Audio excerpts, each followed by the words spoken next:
is the right to tell what they do not want to hear. CNN, MSNBC, Fox News. Tired of the same repetitive government narratives? Then wave goodbye to the distractions and rhetoric of corporate media. For this is Anti-Media Radio. But I want to get the language right. The big government is in trouble. You're all a bunch of slaves! Bunch of slaves! What we need in the United States is not violence and lawlessness, but is love and wisdom and compassion toward one another. What's your definition of media? And now, here's your host, S.M. Gibson.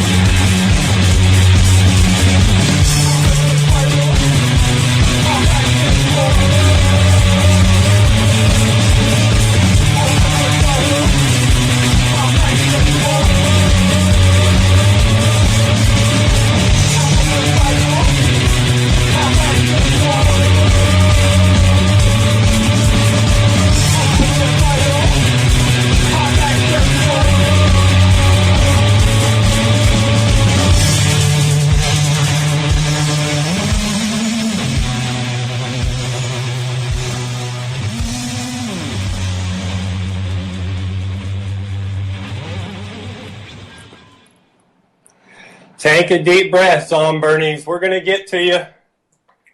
The calls have already started coming in for the show. My name is S.M. Gibson, and this is Anti-Media Radio, September the 24th, 2015. A few stats that we like to go over at the beginning of every episode that the corporate media somehow neglects in their 24-hour broadcast. 875 Americans have been killed by police officers so far this year. 95 officers have died in the line of duty. 27 of those have come by gunfire. 25 of those by automobile accident. 16 of those by heart attack. One of those even coming by plane crash. So that's 875 to 95. Also in the city of Chicago with their very strict gun laws, we have seen 2,227 people shot so far this year and 380 homicides. America's great and wonderful ally, Saudi Arabia, has seen already over 132 executions this year, the majority of which are by beheading. And for those of you who don't know, that they are getting ready to crucify, literally crucify, a young man who is an activist, among many other things. Also, the great allies of Saudi Arabia have been responsible for what's going on in Yemen right now. There's a Saudi-led coalition. For those who don't know, there is a war going on in Yemen. So far, since just March, 5,412 civilians have been killed in Yemen. 1,600 of those were children under the age of 14, and 1,260 of those were women. As always, we are joined here in the studio with our wonderful producer, Mr. Shannon Madden. Shannon, how are things this evening? Absolutely wonderful, Mr. Gibson. Watching this Republican race heat up, going over the numbers a moment ago, and really it depends on which place you get your news from. It really depends on who. And we all know Trump's leading in the polls on the Republican side. As crazy as that still sounds it's to me, still, just yeah, for me that's to form bonkers. those words in my mouth and utter them is just still revolting to me. But Trump is definitely the front runner. But as far as who's second, third, and fourth, it really depends on which place you're getting your news from, and also too how much of a stake that they, Fox News, have in the outcome of that. Speaking that of race. Saudi Arabia, but we'll get to that in a little bit. Yeah, but yeah, it's funny you mentioned the Republican race right now. There is a story that it's actually it happened back in June. Ted Cruz has a super PAC, which is raising money on his behalf to become President of the United States. Keep the Promise One is the name of it. Yeah, he has 4 super PACs, and they've all got a name that has to do with Keep the Promise or something like that. But this one is called Keep the Promise One. Back on June the 18th, Keep the Promise One made a donation of $500,000, $500,000 to Carly Fiorina to become President of the United States. Now, this is according to the Federal Election Committee. This is the FEC, or commission. We have no idea why. We don't know what. There's no answers, but that's a huge head scratcher. And you have to remember, this is back in June before, really anybody was talking about her. And let's go back to this one very important fact, that this is a super PAC that was set up and designated for Ted Cruz. Yes, to raise money for Ted Cruz so Ted Cruz could go and become president. And they're donating money to Carly Fiorina. And also take notice of that date, June 18th. I mean, Carly Fiorina wasn't, barely in the race. The hearts and minds of anybody. Nobody knows who she was, except for the fact that she was a failed executive at HP. Well, more of the same. We've got a couple more of them going to jump into the chocolate river and swim on down, and the Oompa Loompas are going to come out and sing and join hands. And Ben Carson is showing a lot stronger. I'm actually shocked to see he is a pretty solid second in most of the polls that I saw. Not all, but yeah. Didn't get a chance to check all the polls on the internet, but some of the leading polls, Bloomberg, are great. But we know what polls are worth. They're not worth really much of anything. Yeah, especially this early in the race. But it is funny to see that when we have one person climbs in the polls, then suddenly we have a news story about them. Like this Carly Fiorina thing's been going on since June. This happened back in June. Yeah, We're talking about it because if you look at most of the polls, she's somewhere between 3rd and 5th, depending on which poll you see. Well, there was brief mention of this by a couple of new different organizations back in July, and nobody cared. It just kind of people went. But I mean, this is the puppet show. The puppetry going on right now. We have a candidate that's climbing the polls that nobody's ever heard of before. Suddenly, is making the news and is actually coming up with some coming up with some new ideas or whatever you think she's doing. Personally, I'm not a fan. No, well, a lot of about 800 obvious reasons. Ric Flair, 2016. Man, woo. This country would be so great. It would. Limousine riding. Rolex wearing. That's what we need. Also, later on in the broadcast, we will be joined by Justin King, who we were talking to at the beginning of the week on Tuesday, and we're going to finish up the conversation we had. We ran out of time talking to him. Some great information from Justin, who is one of our journalists at Anti-Media and the editor-in-chief and founder of the Fifth Column News. Also, we'll be joined on the air shortly by our wonderful writer and journalist, Claire Burnish. Yay! I miss Claire. And she is also, for those who don't know, the editor-in-chief of the Pontiac Tribune. A lot of editors-in-chiefs. There are. A lot of very knowledgeable people tonight. There are. So stick around for that. You're going to hear some people far, far, far smarter than me. And me. To bring the truth. Yeah, I guess while we're on the election, let's talk about this person for a second, because I can't mention the election without mentioning Marco Rubio. He is the one that we have we're fearful of and predicted that this is the guy the establishment's going to push through. He's younger. He mounting evidence of that.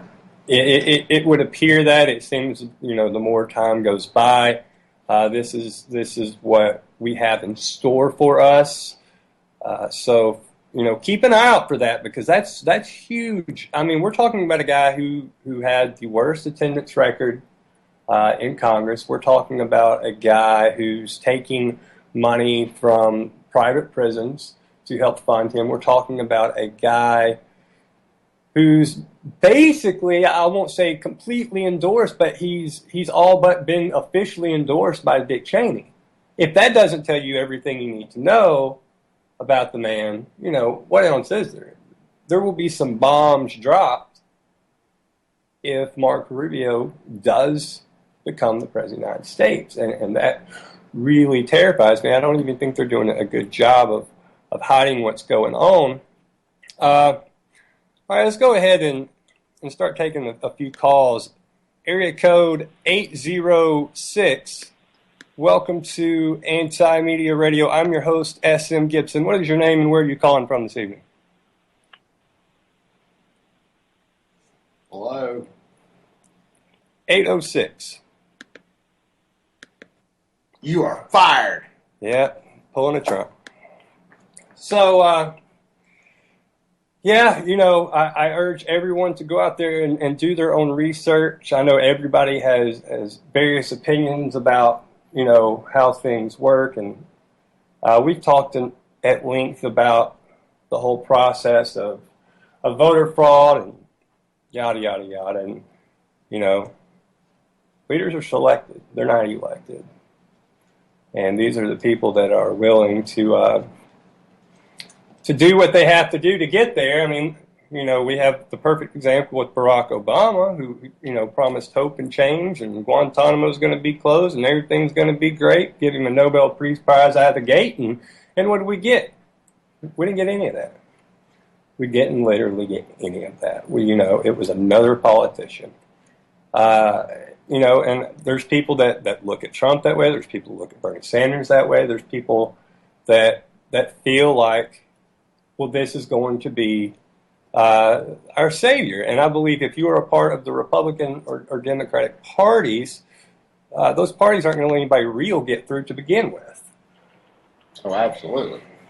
But, that's part of the illusion. So right now, as promised, we are joined on the air by Miss Claire Burnish. Claire, how are you doing this evening? I'm doing really well. How are you? Doing fantastic. So it's we didn't get to talk to you.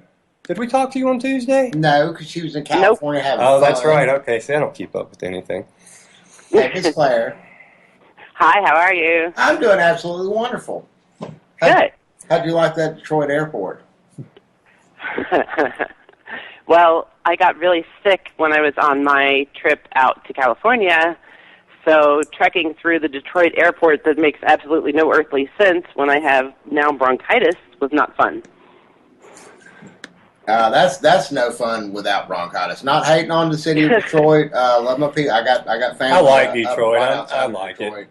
I'm a fan. The airport, not so much. Not a fan. That you can do better. You can make better use of that space. Yes.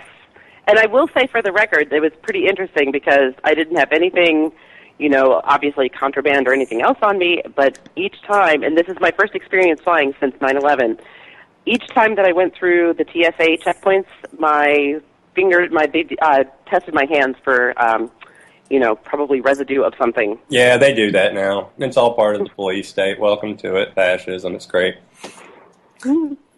So a story that we definitely wanted to talk to you about on Tuesday, as far as the Marine, give everybody a quick rundown of that real quick and okay. What that's about. Sure. Okay, so in Afghanistan, we are trying to stick to their cultural norms because we want to be able to train some fighters against the Taliban, or at least we have in the past, and we kind of maintain that stance.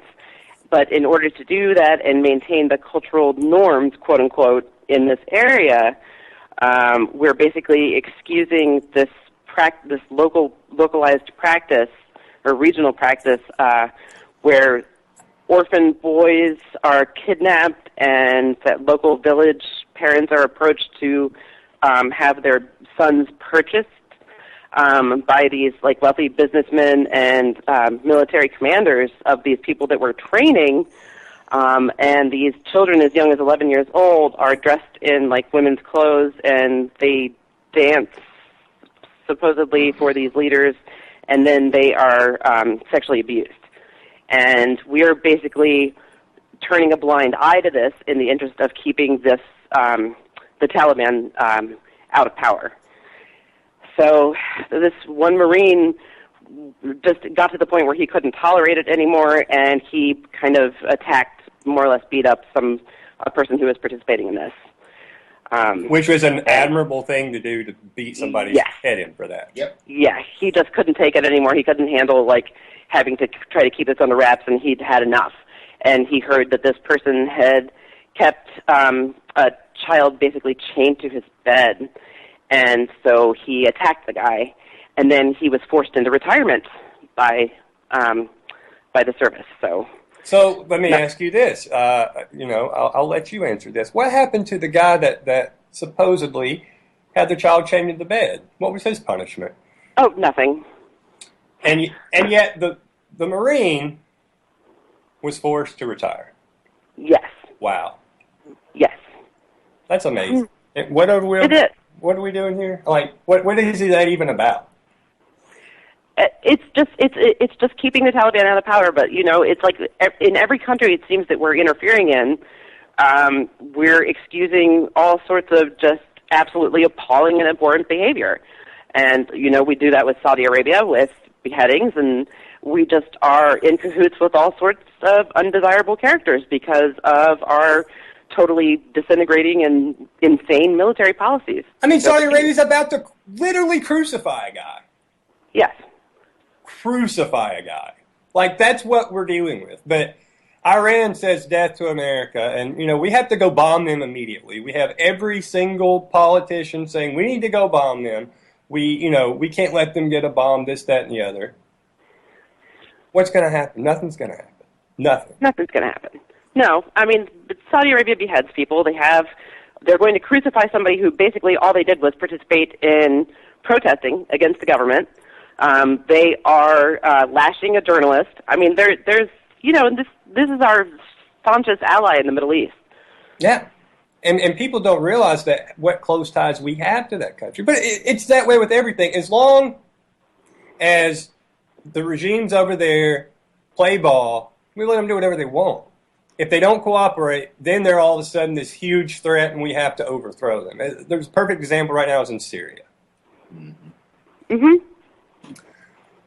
It's just for all the Zombernies calling in, hold your horses. We're trying to talk some real news here, and I'm not real concerned about you got butthurt over a meme. So it'll be all good. All right, Claire, there is also another story that just happened in your former hometown of Cincinnati. Yes. Tell us a little bit about that. Yes, there was a March for Unity, and this was a really beautiful march in Cincinnati, and it was an anti-police brutality action, but it was basically a community march, and people came from all over the place to participate, and everything was fine, and it was going peacefully, and they went to their destination and had made their way back, and when they got into the business district, and keep in mind the families of Sam DuBose, who of course was the victim of UC cops, the family of Tamir Rice, and the family of John Crawford were all there, or Samantha Ramsey and John Crawford. They were all there. So all of these, families who've been through all this brutality and have had to deal with all sorts of tragedy and publicity that they've never wanted and all this, they were all there participating in this peaceful march together, which was wonderful. And then the cops started harassing the protesters when they got to the business district. So somebody did something that probably many of us have done at a protest before. He just kind of naturally flipped off a cop. And I guess the cop couldn't handle that, so he sped forward and jumped out, and another car pulled up, and they tasered him. So he got his feelings hurt. Well, now, wait a minute. Flipping off a cop is illegal, right? No, I don't think it is. I think it depends on what state. Now, I know a police state it is. I know for a fact that it's definitely not a crime in Cincinnati. Of course, Miss Claire could probably clarify that if I'm wrong. It seems like it's becoming a typical thing to have an anti-police brutality march that ends in police brutality. It's funny how that works. Yeah, it's pretty interesting how that works. And I mean, the guy was arrested and everything else. I'm going to have an article coming out about it because really, there's a lot of focus on this attack by the police, but the bigger picture was that this beautiful march, everybody coming together for one cause was fine without a single hitch until the police provoked it.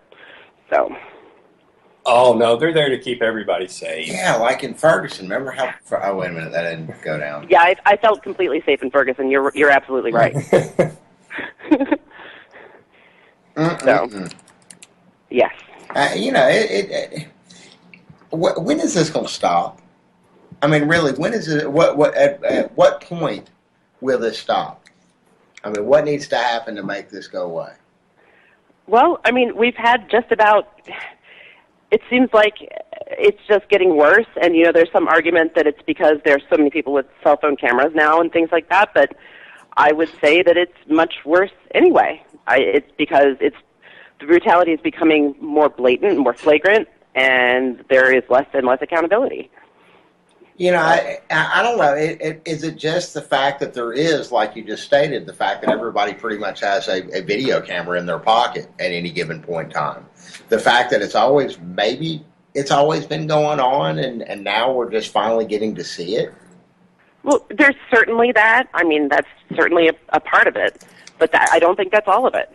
I mean, it seems more and more blatant. I don't think people are just... suddenly noticing it and filming it. I think that's part of it, but it's not the entire picture. It's getting worse. I mean, it's definitely getting worse. It's much more purposeful. Yeah, you're absolutely right about that. And again, we've seen so many cases of cops with body cameras, with microphones. They all have an off switch. Now, why on earth you would have an off switch? Maybe if you go to a restroom or something like that, I could possibly understand. But, especially with all of the, because, taxpayers are paying, untold millions every year in these brutality cases against these, the few brutality cases that actually do go through. Yes. I actually have something to say about that with the body cameras. I actually wrote something a very long time ago for the Pontiac Tribune that identified some of the problems with body cameras, because there's also an issue about privacy that hasn't really been considered, and that's why a lot of departments haven't instituted plans with body cams like mandatory.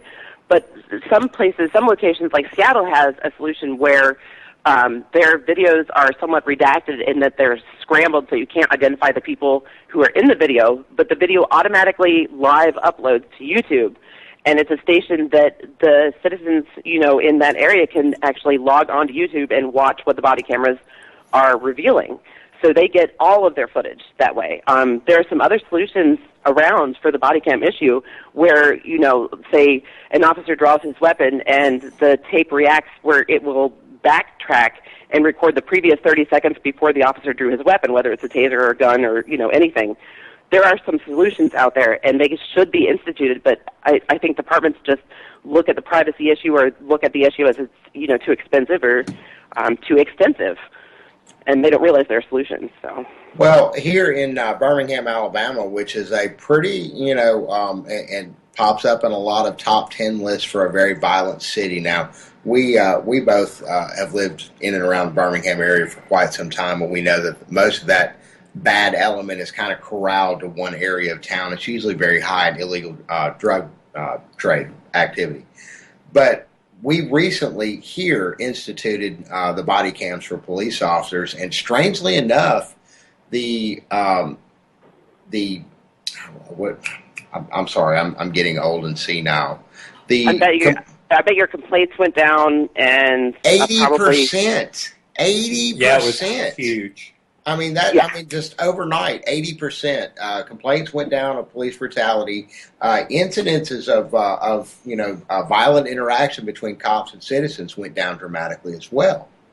Yes, and that happens in almost every location that institutes a plan in some form or another. But in places where they're able to turn off their cameras themselves, where they have full autonomy about it, there are, the complaints are lessened, but not by nearly as much. So.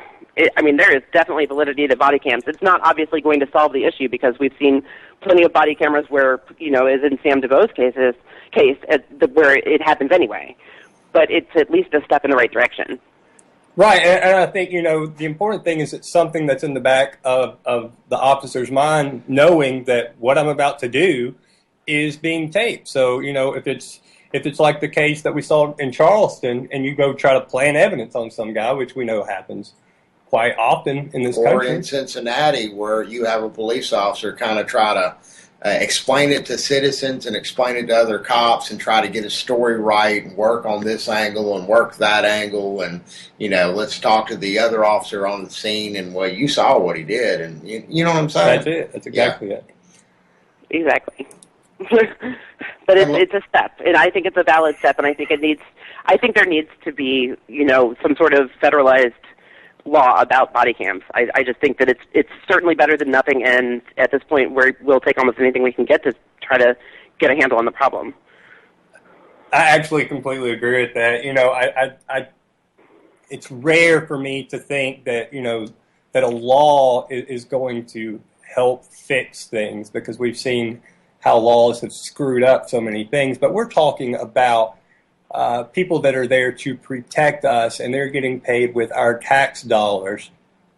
And while I do think the privacy issue is massively, massively, massively important, when there's people getting murdered and people aren't being held accountable for that, that is a huge problem, and there has to be something done to rein that in.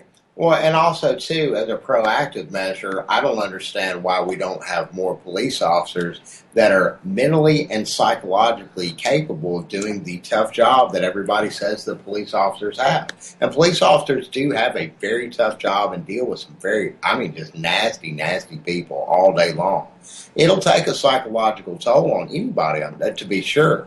And those people need to be pulled back and put on a desk somewhere or do something that doesn't put them in a situation. I'm sure Walmart's hiring. I'm sure they are. Door greeters, yeah. Door greeters make a killing. Right. Yeah, exactly. I don't know. But these are some, this story I'm going to work on, and I have some information from people who are at the scene in Cincinnati where this happened, so... Well, good deal. Well, everybody be on the lookout for that. That will probably go up in the morning on antimedia.org. So, and I have one clarification to make as well. Yes. The person who attacked the pedophile was a Green Beret, not a Marine. Oh, okay. So I just wanted to say that for clarity's sake. Fair enough. I knew a Green Beret. He was crazy. He was crazy before he went into the Army, though. But thank you so much, Claire. And everybody, be on the lookout for that, and we'll be talking to you soon, man. Definitely. Thanks, guys. Have a good night. You too. Night, Miss Claire. Bye. So, we're not ignoring your calls here. We will definitely be trying to get to some of them later in the show. The phone lines have been blowing up pretty good so far tonight. Well, let's take a call. Let's jump into one. All right, that's area code 770. Welcome to Anti-Media Radio. This is your host, S.M. Gibson. Tell us your name and where you're calling from tonight. Hey there, Mr. Gibson. My name is Robert Ashton. I'm calling from a little bitty town in Covington, Georgia. Or a little bitty town called Covington, Georgia. Fantastic. Not too far away from us over here now. Roll Tide. Not too far. But I got to ask one thing. That recent post you guys put up there, how much hate mail and angry phone calls have y'all gotten from all that? We have, the phone lines have been blowing up. It appears that there have been some people that probably aren't very happy about that post. And, it's not really... Those are people that don't really know who Bernie Sanders is. Really, it's not even about, to me, it's more about the mentality that people get in this country, and they get swept away by thinking that, okay, well, this politician is going to offer us hope, whoever the politician is. You know what? That's exactly what I was just about to say, because I was reading some of the comments on Facebook, and there's a whole lot of hate, just all kinds of people just cussing you guys out, saying you're left-wing liberals or whatever, blah, blah, blah. And I'm like, the dude didn't even say he was Democratic or Republican. Right. and to me, it's really, again, it's not so much to do with any one individual candidate. It's just, are people going to allow them to get, swept up with their emotions again? We've done this before, and this is what we're dealing with. So why repeat the exact same cycle? It's a funny little experiment. See, I always knew that people in politics who had strong political beliefs were extremely biased. And this post right here just straight up proves just how stupid people are. They don't even realize it. Ding. Yeah, that's it. And they let their, they think with their emotions, and that's it. And if somebody contradicts, how they feel, then, you're automatically wrong, you're automatically this, and it just becomes this huge judgmental battle, and really all logic goes out the window, and they don't think about that we literally did this in 2008. We did it. Like, everybody was like, hope and change, everything's going to be great, oh, the Bushes are gone, it's going to be wonderful. How'd that hope and change work out for you? Right, he's bombed 7 different countries. What are we doing? Yeah, I just think it's interesting. We need more things like this to get out there in the media, just to show people just how stupid they're being. Like, they're basically throwing all logic out the window and letting emotion completely control their lives. And you can see where that's going to lead us. Oh, absolutely. That's where we're at right now. I mean, you can say that for what's happened with Donald Trump. Thank you so much for the call tonight. Absolutely great point. And thank you for paying attention and being awake to what's going on here. Yeah, absolutely. Okay, as promised, I said we were going to finish our wonderful phone call conversation that we had on Tuesday with the esteemed Justin King. Justin, how's it going? Pretty good. How are you guys? Oh, I can't complain. So what's going on in your world this evening? Not a whole lot, actually. It's kind of a down night for me. Just kind of relaxing. Well, nothing wrong with that. I actually saw a couple of news stories since we talked on Tuesday about how I believe it's something to the effect of John Kerry and the United States wanting to basically do what we were talking about as far as engage Russia in Syria. And, your point was, if that happens, they're starting World War III. Right.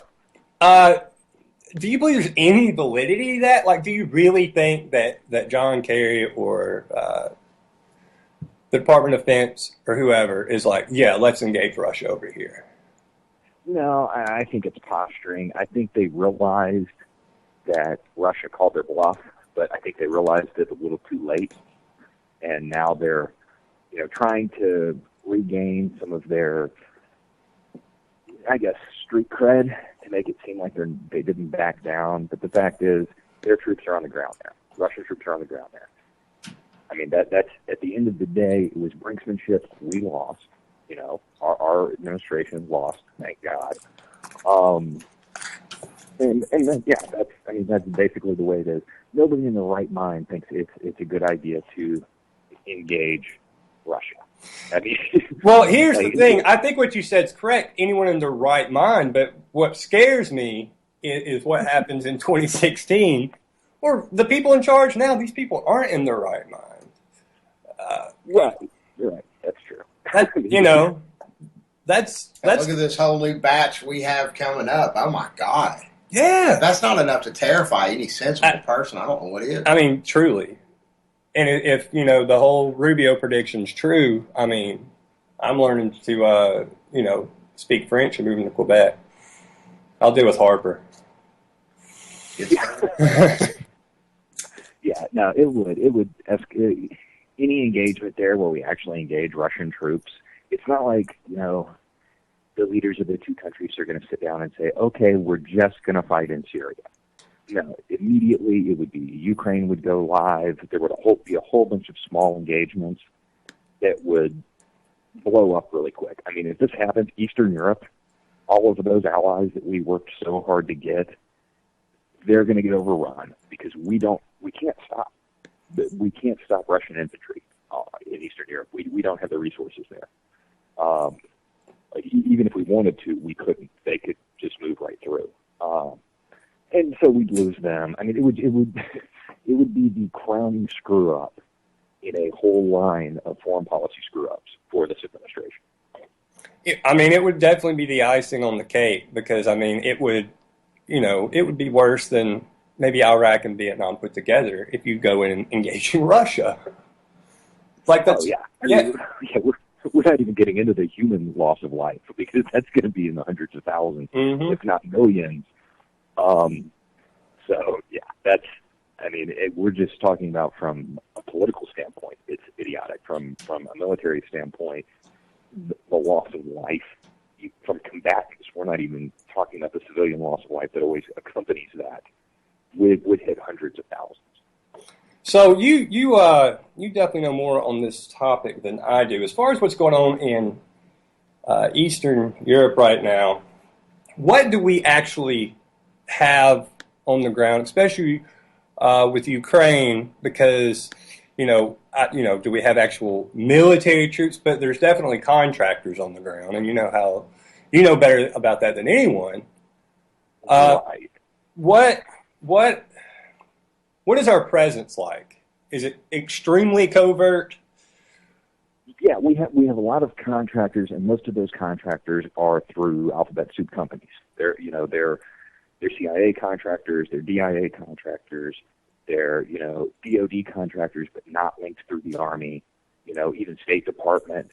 All of these guys have their own little private armies in Ukraine.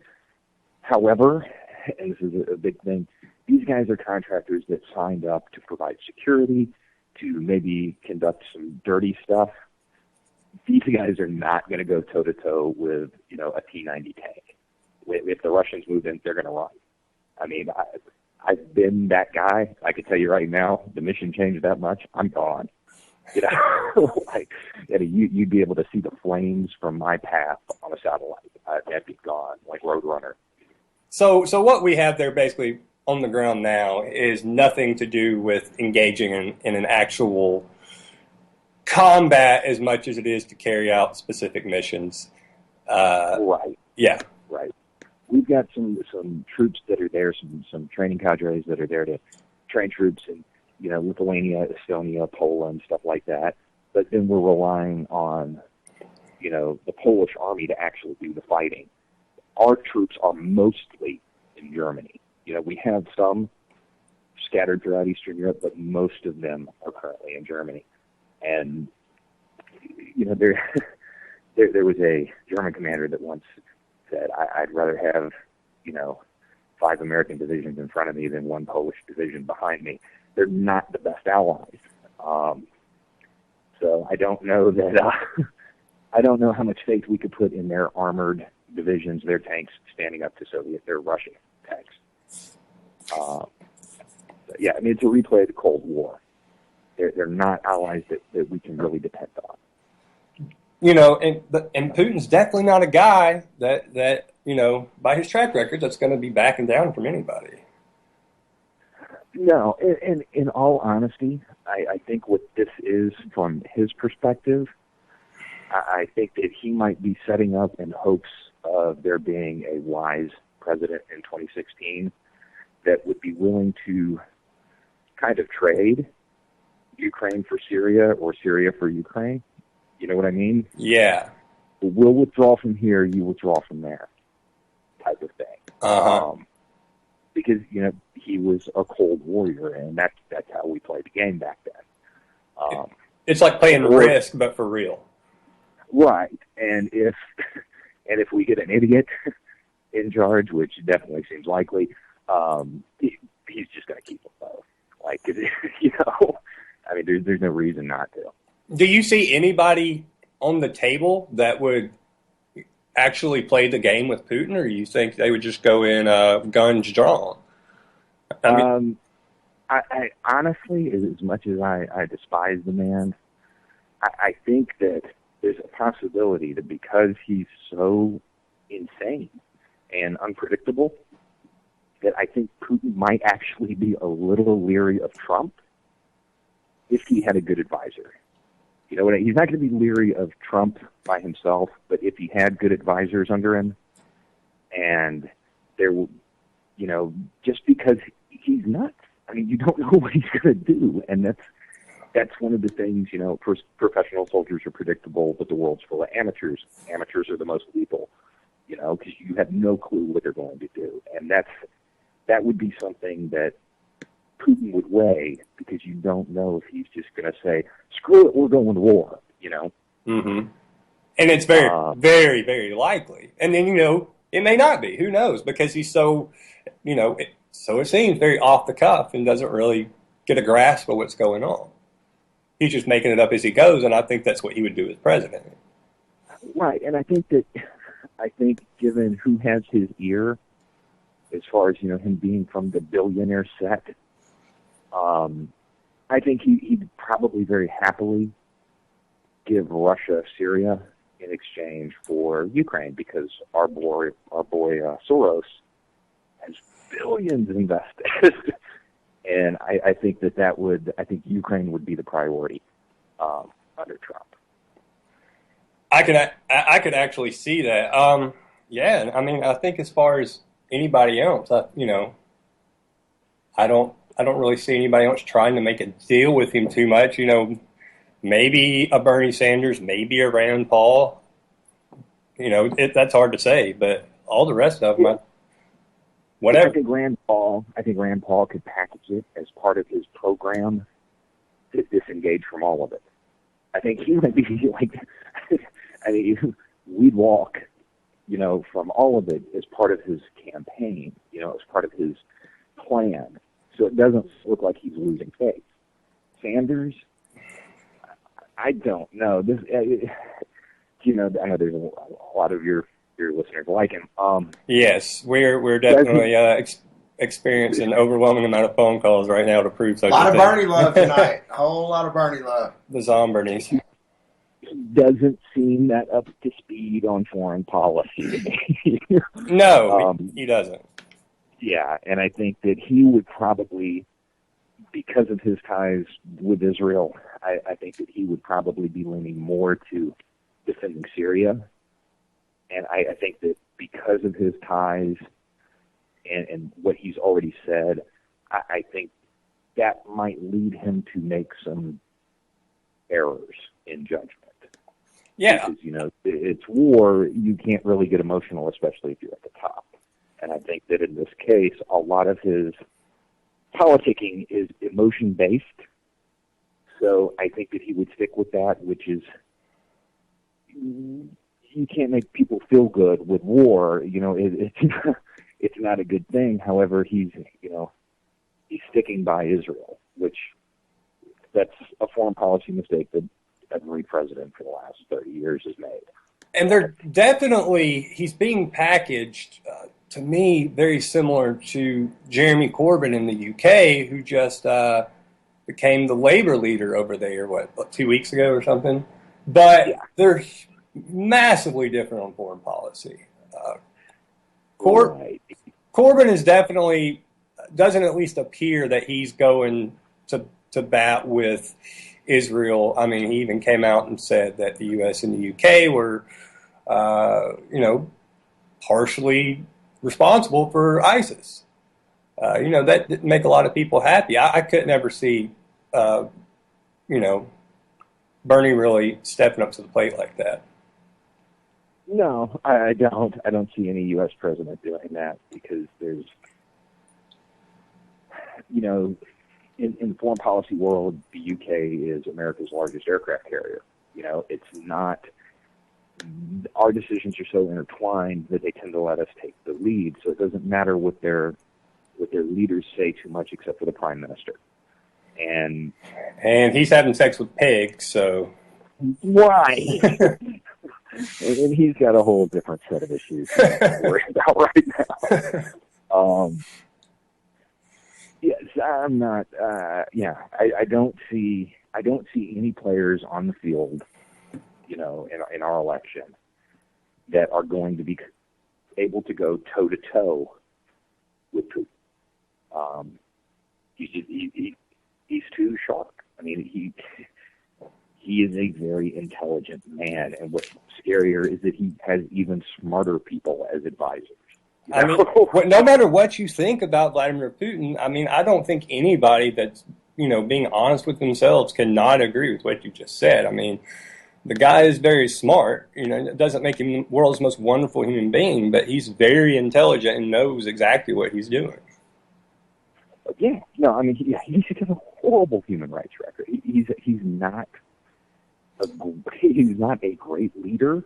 Like, as far as, he's not going to go down in history as, somebody that was great for his people, but he is going to go down in history as somebody that secured Russia after the Cold War. And I think go ahead. To think that prior to him, Russia was a joke, and now we're backing down from them. And just a few terms as president and prime minister, however he rigged the Constitution over there. He's turned that country around.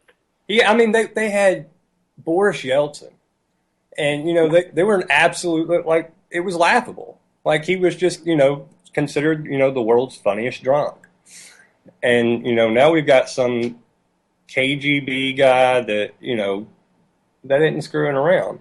And I think too, when it comes to just politicking, I think his greatest move on the chessboard so far has been with Snowden, at least internationally, because it's like, oh, look what I did. Even though everybody knows what it's about, everybody knows what he's doing. It's like, we're taking care. We abhor what the U.S. is doing to spy on people. Meanwhile, he's doing the exact same thing. He's just playing the card that's dealt to him. Right, and he's great in that regard. Like, I mean, it's great PR. It's good old-fashioned Cold War. We're protecting your dissident. It's wonderful. And then the other thing that he's doing, and the best part is, if you ever heard him talk about it, this is what I mean by smarter advisors than him. He knows that he doesn't have a clue what's going on, but they're setting up the Eurasian Economic Community or Eurasian Economic Union. They're backing China's competitor to the World Bank and the IMF. They're doing moving a lot of economic chessboard pieces that are very dangerous to U.S., to the way we've done things since the end of World War II. The World Bank and the IMF, that's how we control third world countries. That's how we keep them in line. There's never been a competitor. And now the Russians and the Chinese are making that competitor. And that's going to be a big issue. But I think a lot of intervention over the past, 2 decades, a lot of people, and of course, resources are involved, but I think it does go back to the currency and the banking. Gaddafi being the perfect example to me. Even Saddam Hussein, really. What was it? He implemented the euro in, 2000? Mm-hmm. To trade oil in, and he had about 16 months left to live or something crazy? Whatever he did. Yeah, the central banking system and the Brookings institutions, all of that is tied together, and this is how we can maintain a lot of these third world countries and keep them in debt to us. Because what we do is we loan them money at loan shark interest rates that we know that they can never pay back. And then when they can't pay it back, we say, oh, you know how you can revitalize your country? Let's let Nike build a factory here and pay your workers 15 cents an hour. And I mean, if you ever look into it, it is the most corrupt, nasty, horrible thing. Oh, it's horrid. That sounds like conspiracy, Justin. That just sounds. Tinfoil hat. Get out your tinfoil hats, everybody. Yeah, that's just. Yeah. It's about freedom. They're just freeing people. That's it. They're just giving people. Y'all know me. All about those conspiracy theories. I saw a picture with you wearing a tinfoil hat one time, so there. Well, yeah, that's true. I couldn't debunk a conspiracy theory, and I had to wear a tinfoil hat. That happened. For everyone out there that's not familiar with Justin King's work, he is the king of going after conspiracy theories and debunking them. And I think was one time you couldn't debunk one that had to do with the rise of ISIS and, the United States being behind it. Am I remembering that correct? Yeah. That's exactly what it was. And I was like, there's no way. That's not true. We wouldn't be that stupid. And I was wrong. We are that stupid.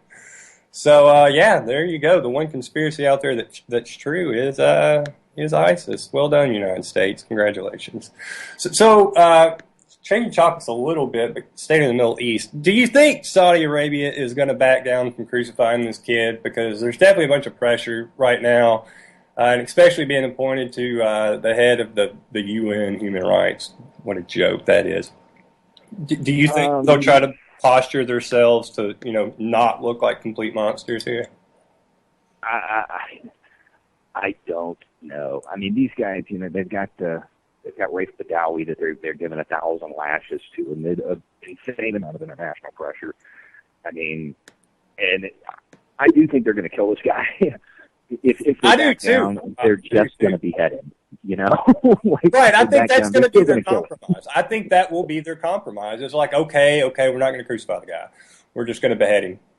That's I completely agree. I mean, Saudi Arabia has not shown any good faith as far as not killing people.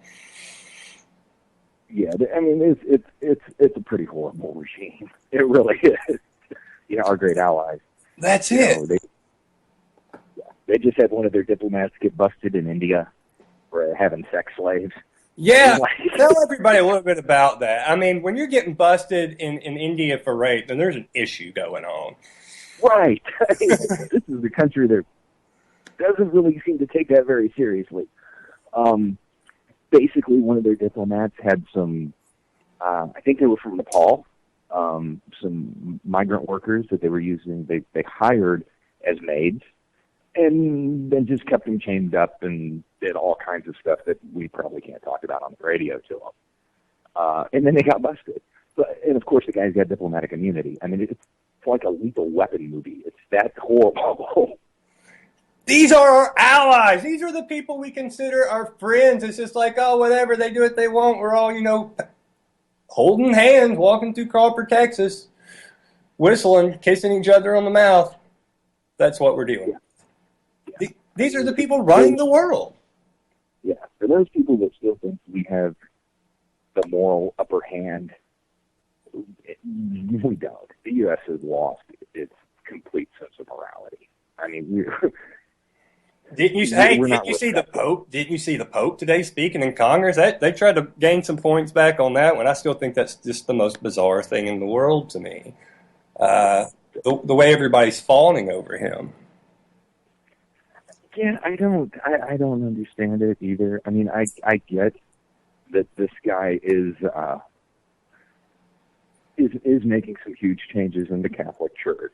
I get that, and well, he probably doesn't need me to say, God bless him for it. But I mean, he's still representing an institution that is generally not been a good thing,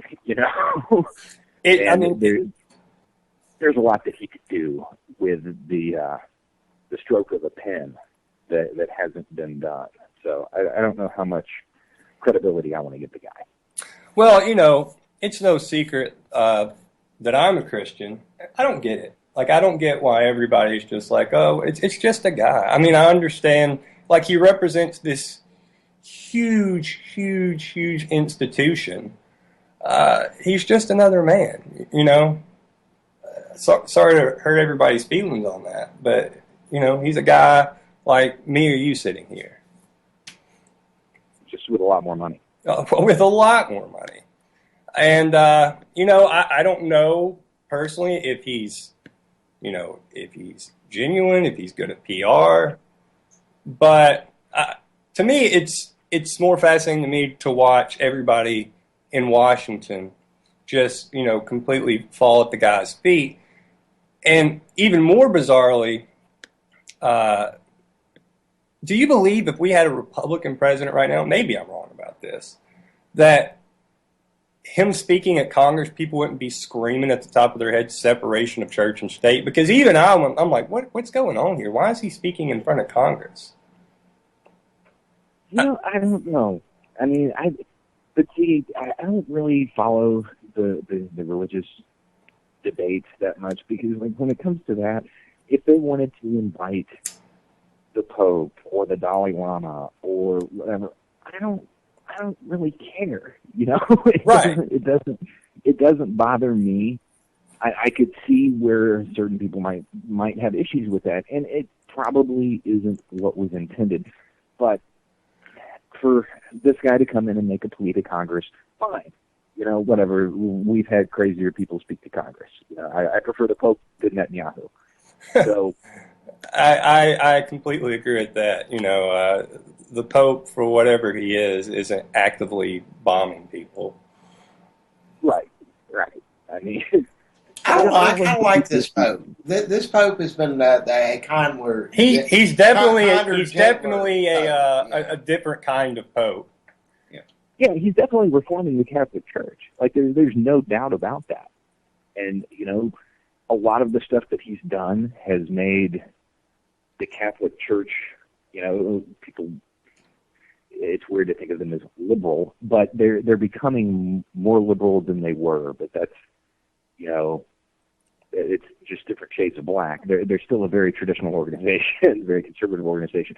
But I think the real question is, he's great at the PR, and yes, he goes and he feeds the homeless, and he eats with the homeless, and you know, all of this stuff.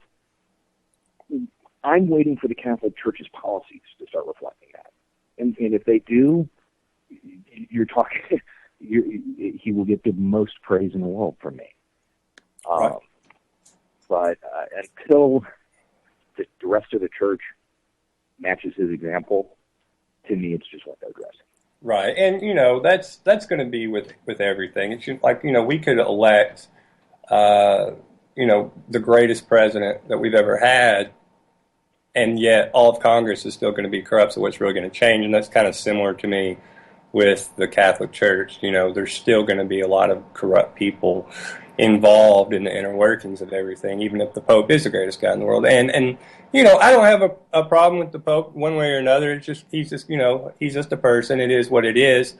But like I said earlier, it's just fascinating to me the way all the politicians have just gravitated towards him. John Kerry's out there on the tarmac. He's getting on the plane to go up to New York today. I mean, I think they're all just treating it as PR and, you know, a photo op. Yeah, I think a lot, especially the Democrats, I think a lot of the Democrats see this moment to relive Camelot and relive Kennedy's, but it's not there. You know, I mean, I think they're trying to make that connection, which is a connection they've tried to make repeatedly with the current administration, and it's just not happening. For good reason. I mean, this guy's not Kennedy. No. In fairness, though, I think we have relived a lot of Lyndon Johnson's policies, so they're kind of close. Oh man! Wow, talking about swinging at the.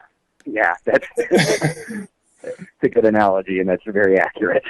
But I tell you what, we've got just a couple minutes here left on the show. Thank you so much for calling in tonight, Justin. And everybody out there, pay attention definitely to his articles up on antimedia.org. And please, please, please go visit the Fifth Column News. Fantastic website, especially when it comes to foreign policy, and definitely reporting on stuff that, you know, not a lot of other people in the world are talking about. So if you want to get real news, definitely check out Justin King and Fifth Column. Thank you, Justin. Thank you. All right, you have a good night. You too. So, yeah, good show. Sorry we didn't get to all the plethora of calls. I know everybody's really upset. There's a meme. But we'll be back next week. Anti-Media Radio, SM Gibson.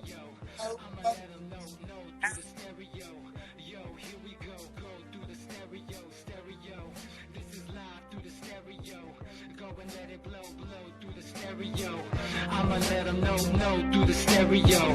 Yo, here we go through the stereo.